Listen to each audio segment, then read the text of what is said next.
Ağırda Sayın Bayınu. Самбану.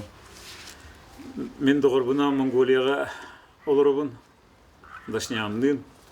Bugün nadam diyen kinler nasyonalnay brahaniklerge hırtıbıt.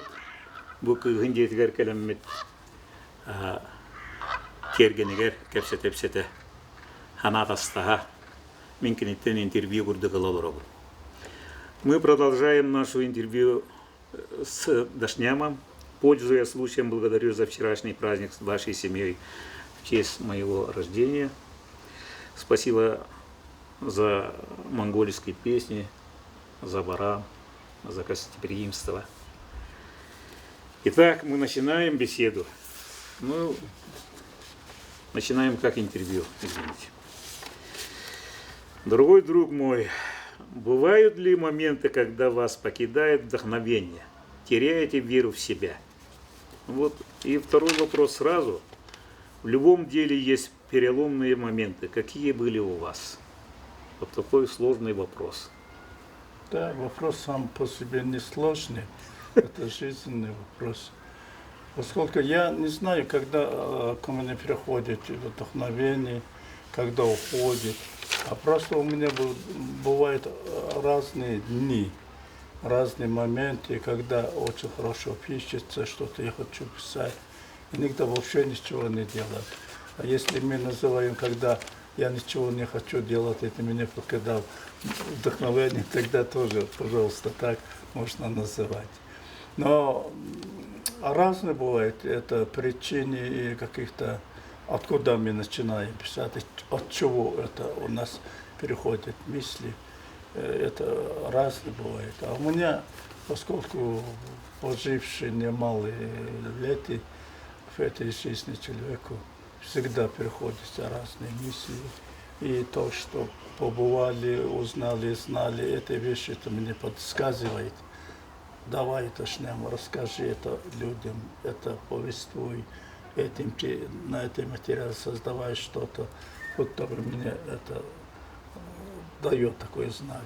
Тогда я пишу, это, наверное, как ты говоришь, вдохновение.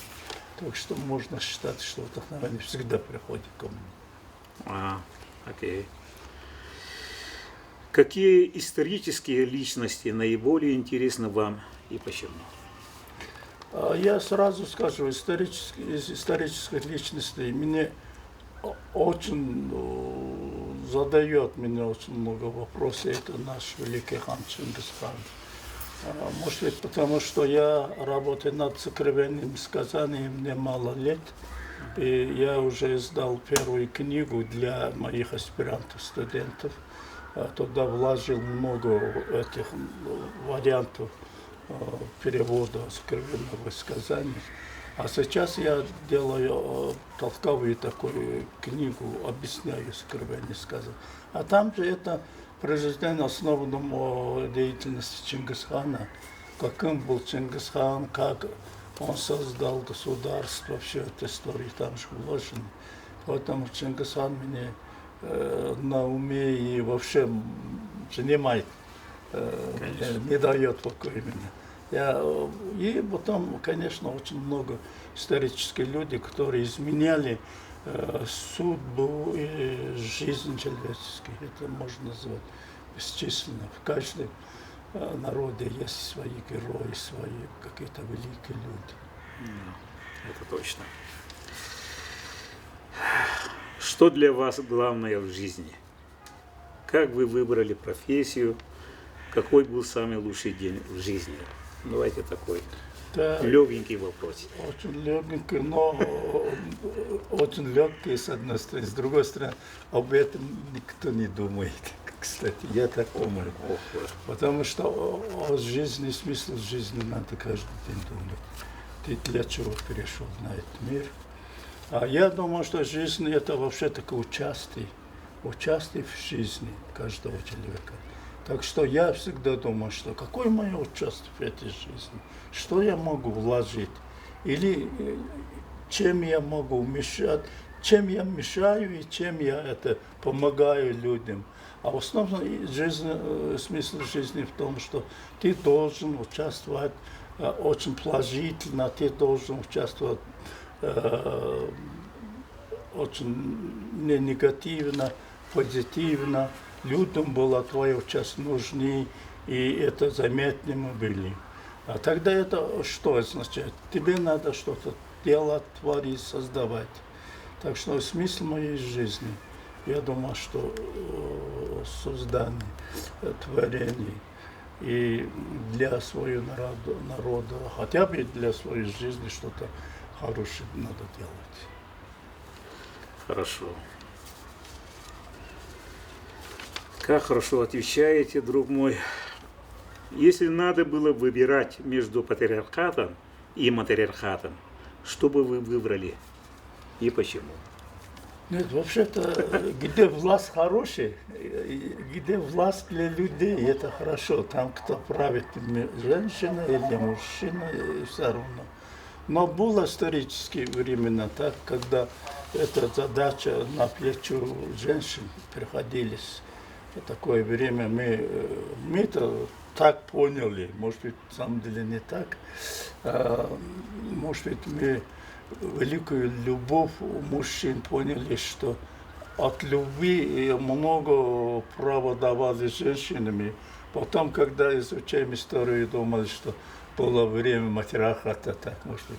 Когда ты смотришь жизнь, особенно животной мир, да, а там же сам все дает это добычу своим женское поле всегда принесет, уважает. Они будто бы правят, все управляют ими. Может быть, было такое время, но все равно это история. А сейчас мы говорим очень это гендере вопросов, чтобы женщины равны были, чтобы женщинам больше давали возможность и так далее. В разных странах разному ставятся эти проблемы, но так называемые демократических странах это уже чересчур, что будто бы должен теперь начали править женщин надо. Но все-таки природа создала нас другими. Половина женщины, половина мужчина, чтобы было это равновесие, там гармония в этой жизни, дополняли друг друга, и все это была жизнь целиком. Так что в какое время кто правит, женщина или мужчина, это, я думаю, не очень такое значение я даю этому просто. А я даю именно власть была не за народа, а именно для народа. Понимаете? Для народа. Это чтобы было народным. Да. Что, может быть, ты не согласен, но если не согласен, это тем лучше, что у тебя другое мнение, другое, понимаешь, думание. Так, ясно. Какие мечты детства вы воплотили в жизнь? И второй вопрос сразу. Как ваши дети относятся к вашей работе? Да, по-моему, у всех мечты изменяются по возрасту или по временам. В детстве я, откровенно говоря, не знал, кем я буду. А я, наверное, думал, что я буду хорошим пастухом. То, что мать и то, что отец делает, я буду делать так же хорошо, как они делают. А потом пошел в школу, а потом как-то, я же начал с 3 класса, я тебе рассказал, что писал стихотворение. Первое стихотворение, как сочинял, потом я думал, что, наверное, я буду писателем. И вообще-то, после окончания средней школы я хотел быть журналистом, хотел на журналиста учиться. К сожалению, в том году не было это возможно учиться в журналиста, не было там абитуриентов не принимали именно в России. Я же, во-первых, хотел быть журналистом, во-вторых, хотел ехать в Россию.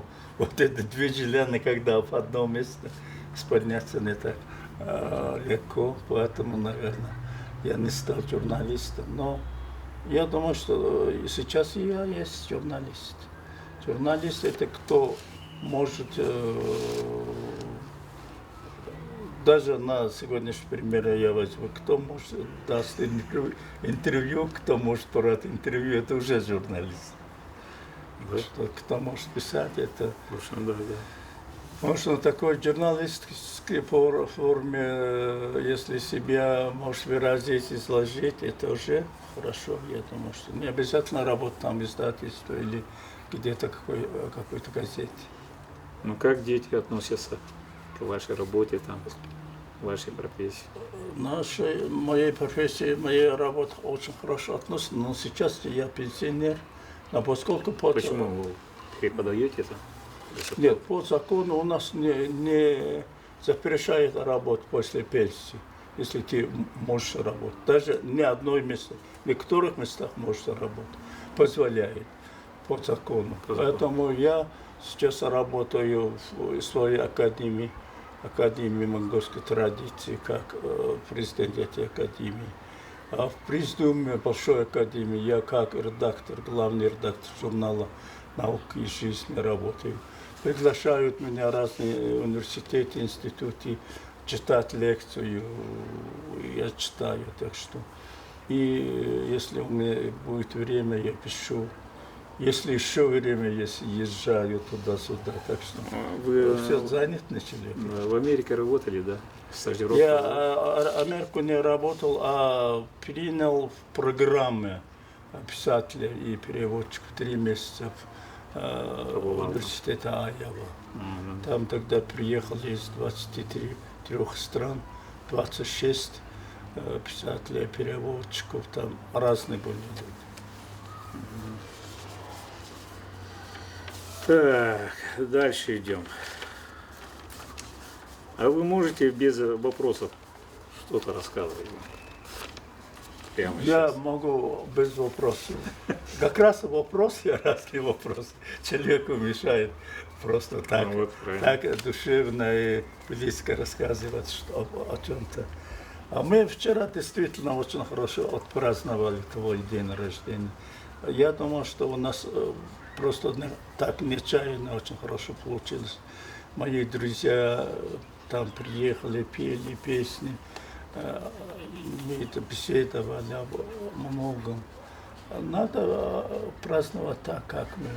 А официально когда-то на стол, ты стоишь, там есть что-то, это все занятым будет за этими делами. Так что очень много.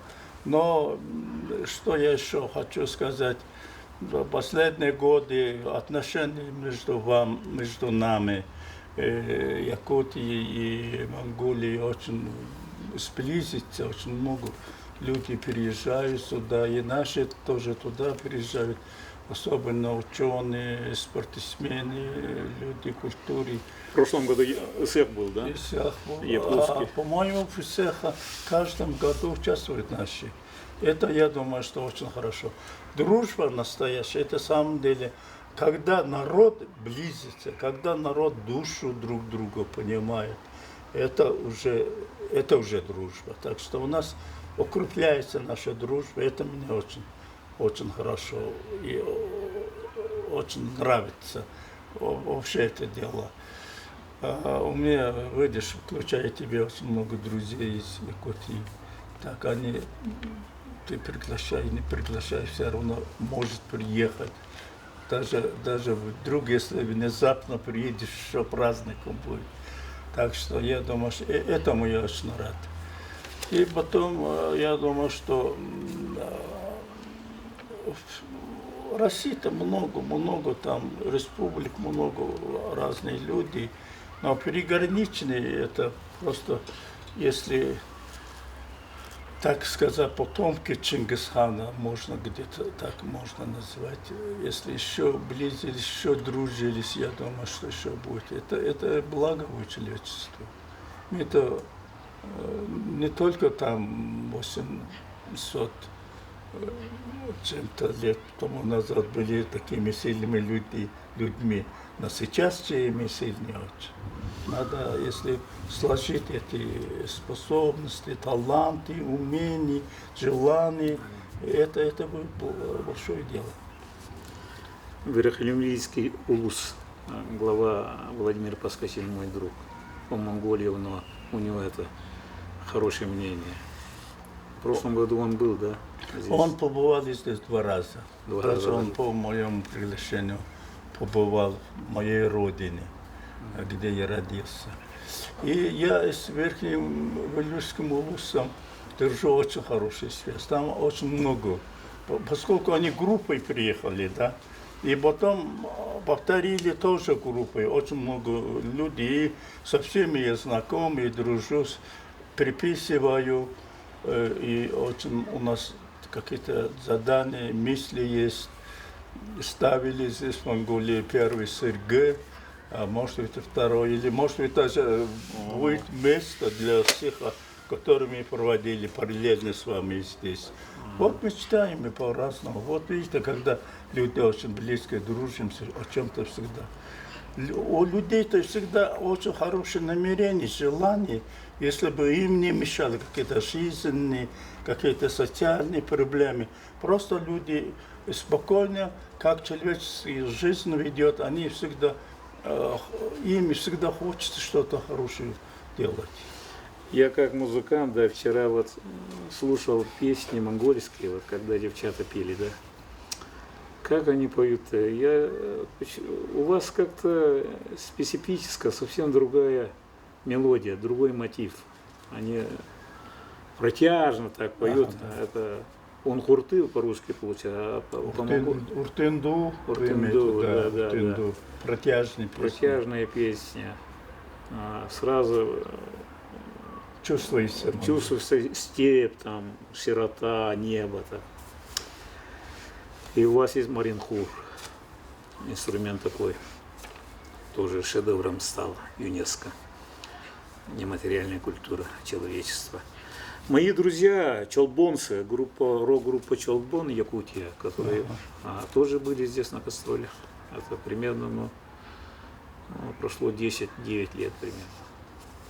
Так что, да, и наша землячка, мать якутяночка, якутка, Сарантуя, тоже. Мать Сарантуя тоже Да, якутка.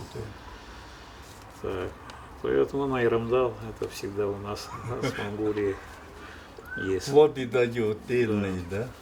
Давайте вот такой вопрос, какой-то, я сам не знаю, такой вопрос. Но религии, да, 3 основных религии, основу положили Будда, Иисус Христос и Мухаммед, да.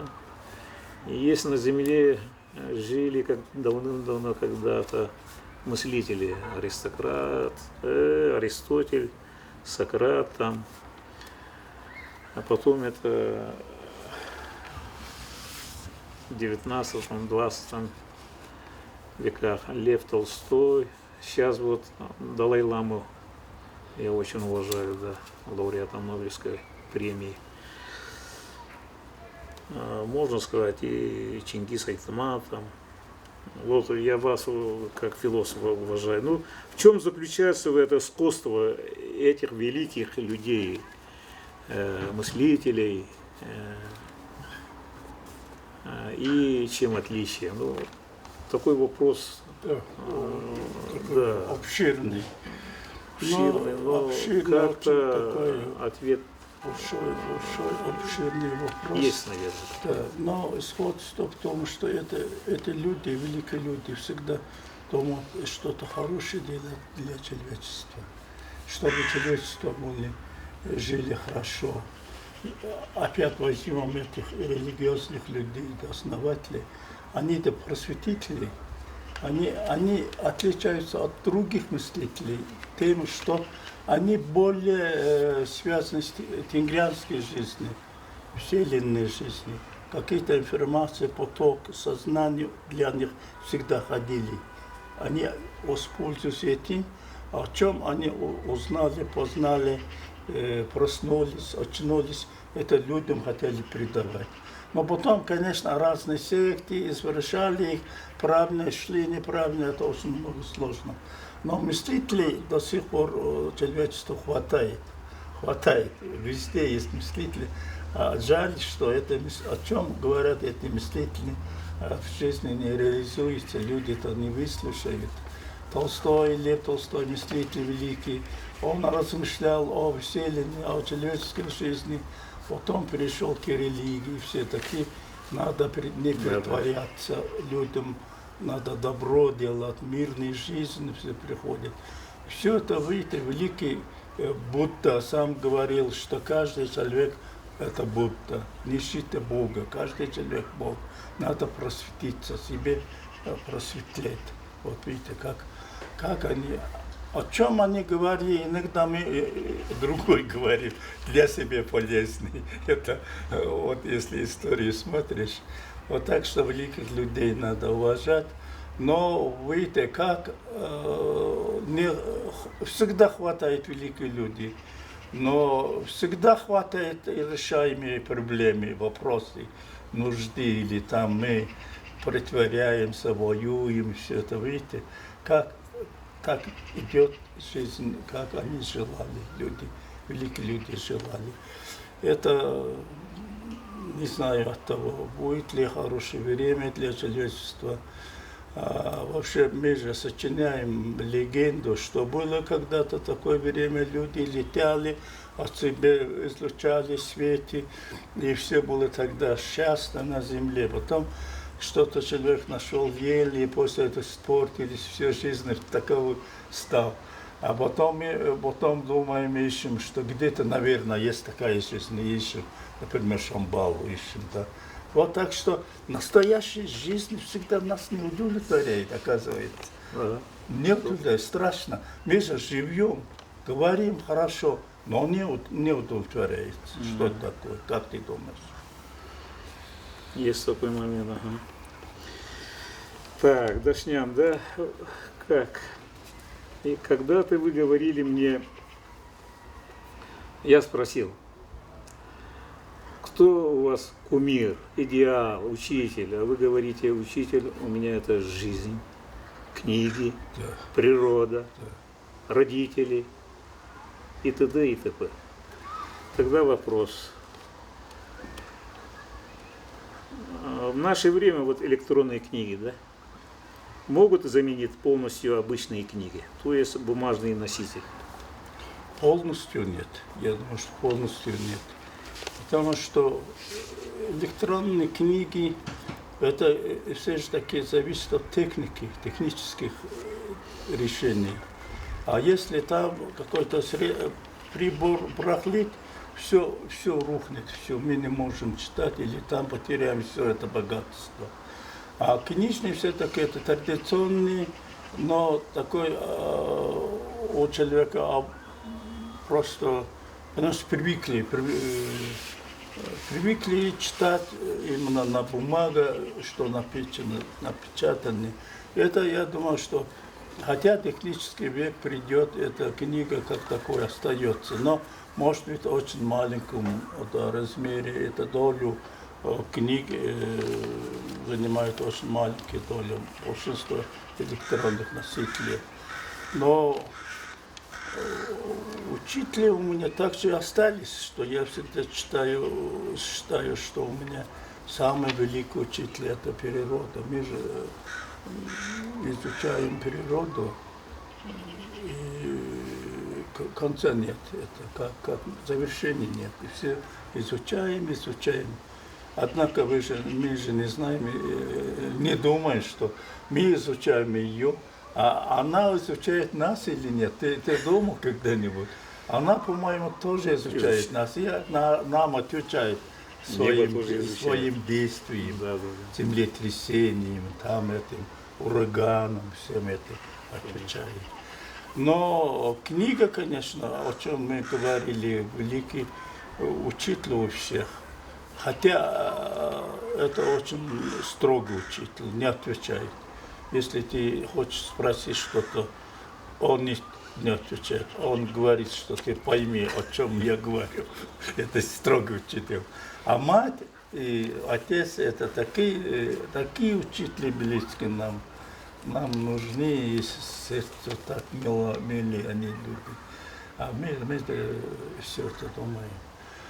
А кумиры могут быть, у меня такой кумир, тот, это я, например, опасаюсь, потому что себя не знаю, и того человека полностью не знаю. Как это такой резкий вывод делать, это очень страшно. Все же таки кумиры кого-то похвалить, кому-то что-то думать, он все это самый, это же в самом деле все это подражание.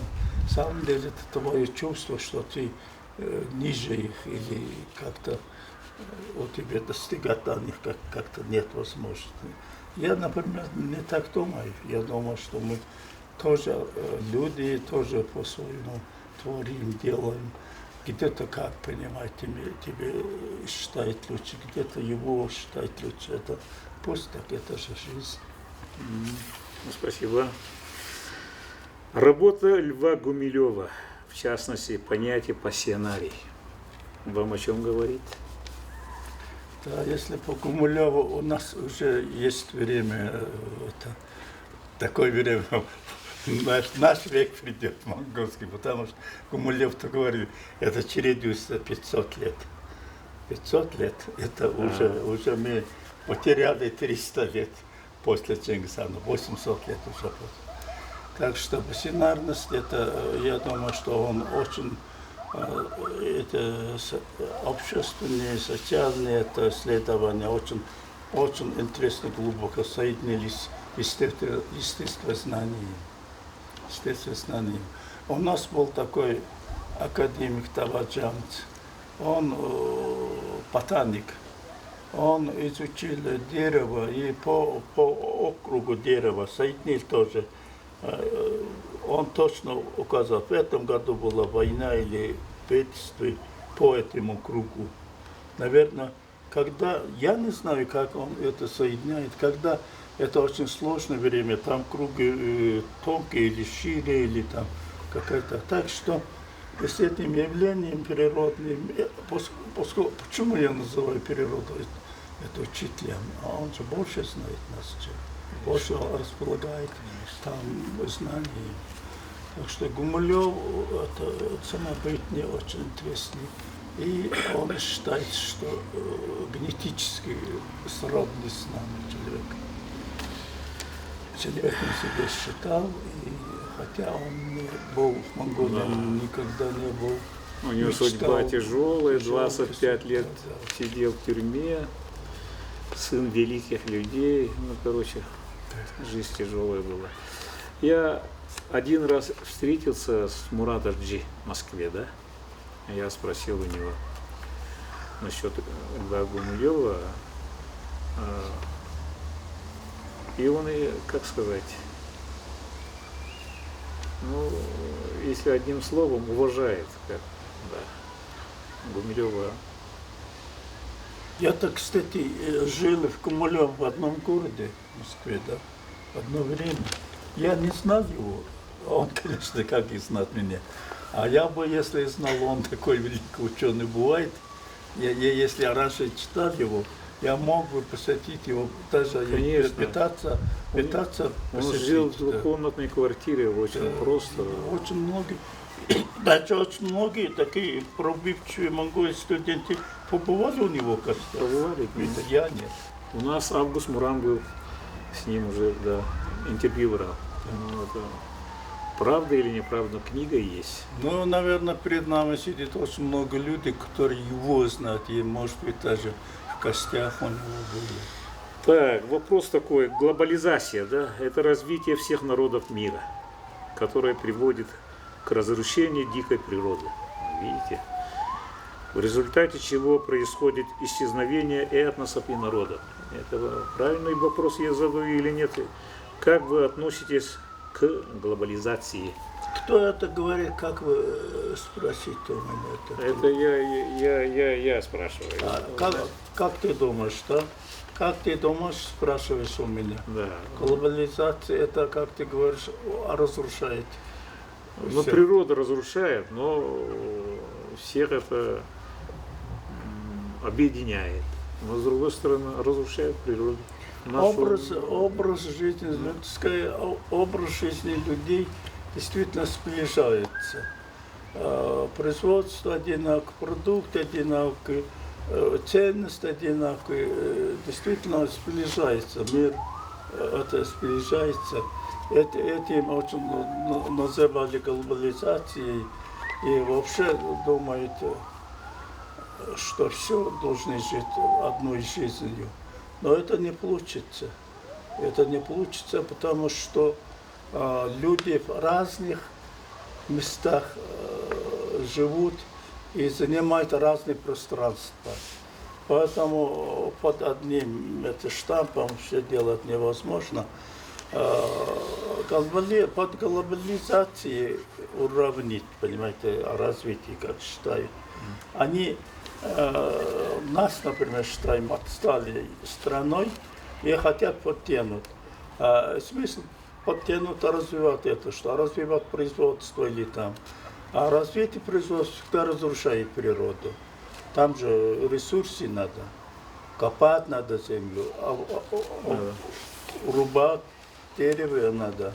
Это разрушает. Это когда технически очень развито, это не как один человек бережно относиться, там косить траву или там отрубает какую-то ветку. Нет, они же валом все это разрушают. Все это, сколько метров этой мерзлотины, они же могут. Так что действительно это страшно. Может быть, это глобализация. Под глобализацией, что мы понимаем, может быть, еще надо пересмотреть, еще надо подходить глубже. Потому что это для обыкновенных людей, обыкновенной жизни очень действительно, как ты говоришь, очень разрушительно. Например, людям-то что, жизнь по-разному думает. Если мы духовно очень удовлетворены, мы считаем, мы живем счастливо, например. А в Западе нет, не духовно, они материально они живут. Материально, если они обеспечены, они считают, что они живут счастливо. А они говорят, что как я живу, так пока не живешь, ты отсталый, ты не развитый. Так что у нас это даже счастье, разница понятия счастья. У нас, вы, наверное, знаете, это сейчас и есть у пастуха два таких скакунов или каких находцев, хороших коней. Он не хочет каждый день ездить или как это. Он богат тем, что у него есть эти шедевры, как если мы называем скотов шедеврами. Вот он уже настолько счастлив. А сейчас люди смотрят, если там какая-то корова бежит, много мяса там бежит. Не корову видит, а мясо и шкуру увидит. Вот это такое время пришло. Ладно. Так, сейчас у меня вопрос, сам даже не понимаю, какой вопрос, но если вам неудобно будет, извините, но вот такой вопрос. Кто были монголы до монголов? Вот такой вопрос можно задать. Вы вообще... Нет, это вы тоже, поняли, да? Тоже хороший вопрос. Хороший, да? Вообще плохие вопросы не бывают. Ух ты. Плохие вопросы не бывают, только плохие ответы бывают. Плохие ответы бывают, да? Может быть, я отвечу плохо. Но до монголов... Нет, Монголии всегда были, но они назывались по другим, понимаете? Это люди тоже. Например, мы сейчас в Монголии. Да. А мы смешиваемся с другими народами и живем в другом месте. Это на самом деле монгол, но он будет называться по-другим, понимаете? Или англичанином, или японцем, хотя на самом деле он монгол. Так что внутри хунских хаганатов, там Монголии жили там где-то в уголке, Когда турецкие, это турки были, монголы жили где-то, потом казаки где-то жили, потом они, кто сильный вождь или кто брат власть, тогда именуется именно, видно будет на виду выходит. Тогда тогда они даже иногда меняют свое имя, понимаешь, название. Могут быть какого-то вождя имени или так-то. Так что я дал монголов, были Монголии. На Монголии на реальной истории появились примерно в 9-10 веке, как Монголии. Так что вот такая нация. В Монголии есть шаманы? Шаманизм? Сейчас очень много. Сейчас очень много шаманов. Но кто шаман, кто не шаман, кто в хороших одеждах, кто в других одеждах, не различаем. Почему-то такое время пришло, потому что мы человеческие умы мы освободили после 90-х годов. Просто человек имеет право выразиться, свою речь, свое мнение выразить все свободно. А после этого этим пользуются много людей, будто бы у всех не чувствовали, что дары какие-то способности есть. В самом деле есть или нет, мы не знаем. Хотя в обществе есть опросы, нужды они пока обслуживают. А когда нужды запросы, это когда много знают, а когда пошли перемены, метасоциалистически настроены, все идеи, наши умозрения были коммунистические, все это коммунизм хотели строить. Потом все идеи разрушились другие. Тогда человеку очень появляется много, что не знает, да, и помощь просит у других. Тогда очень много такие инициаторы появляются.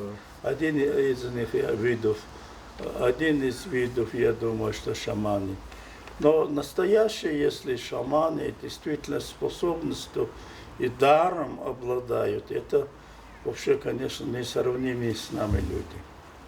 Несравнимые. Потому что мы то, хотя каждый человек может получить известия или какие-то волны информации от Тенгри, мы же по-разному обрабатываем эти информации. Потому что такие навыки нет, способности нет, или вообще по рождению мы разными родились. Поэтому особые люди, особые талантливые люди, настоящие шаманы. Я уважаю их, я верю в их, о чем они говорят или что-то скажут нам. Оно очень мало стало различать, кто шаман сейчас. Ну, в основном-то в Монголии живут буддисты же, да? Религия Будда, но сколько процентов примерно? Ну, скажем, тенгрианцы, шаманизм или как можно? Нет, по исследованию преобладают буддисты, около 60-70%, если религиозные люди, да. Но это вопрос сейчас, мы сейчас как раз и обсуждали вопрос сама по себе. Ты какие религию придерживаешься? Это вопрос сама по себе, ответчику очень сложный стал. Человек всегда считает себя нерелигиозным. А если вы какую религию уважаете или поддерживаете, если ставить вопрос так, очень много.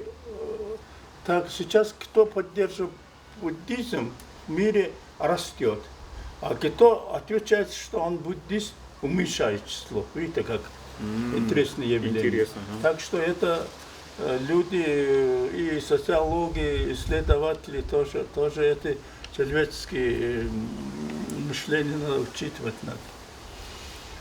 Такой интересный вопрос задам сейчас. Что такое Шамбала?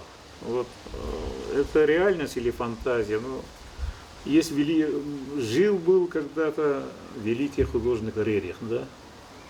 у него работают все, Шамбала, Связано да, Шамбала, да. рай там что-то. Да. Расскажите вообще, что такое Шамбала вообще? Ну, люди-то, откровенно говоря, всегда думают о раях, о хорошей последней жизни. После жизни всегда были все хорошо, да? Чтобы ты пошел туда, в хорошую страну. А это мечтали, или на самом деле были такая страна, а Шамбал это очень много, долгие лет действует в человеческих умах. О Шамбале много говорит, ищет даже. И даже некоторые люди есть, будто бы побывали в Шамбале, знали, это очень много говорят. Но я не знаю, реально такая Шамбал страна блаженства, счастья, были или нет. Но Рерих, по-моему, верил в Шамбалу. Он даже где-то говорил, что если будет искать обязательно люди Шамбала, наверное, в многих местах, в многих странах, но вы обязательно Монголию надо учитывать, Видите, что это где-то в Монголии может Шамбал. Но я не знаю, что Шамбала мы найдем, не найдем. Но мне кажется, что это вымышленный, это образный какой-то хорошая страна или какой-то бытие. Я не знаю, как назвать Шамбалу. Страна или какое-то существование, или пространство как-то. Ну, Шамбал, может быть, есть, но я не стану искать Шамбала, потому что я знаю, что я не найду. Так, как директор театра Ломхо меня интересует театр Монголии. Расскажите. Ага, много театров у нас. Даже хороший был театр, молодежный сейчас нет. Драматический театр работает. Иногда они хороших пьесов нет, говорят. А оперный театр тоже, даже оперный театр в социалистическое время был очень хорошо действовал, потому что выпускники в России и Болгарии, и других странах. Ну, у вас голоса. А сейчас эти выпускники в других странах, люди, у них есть это, выпускники, это воспитанники. Но они сейчас просто начинают действовать.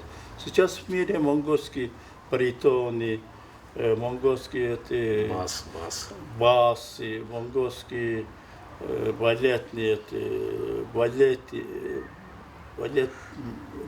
балетчики, или как называется? Балет, да. Балеты, один парень, например, в Америке, как славится.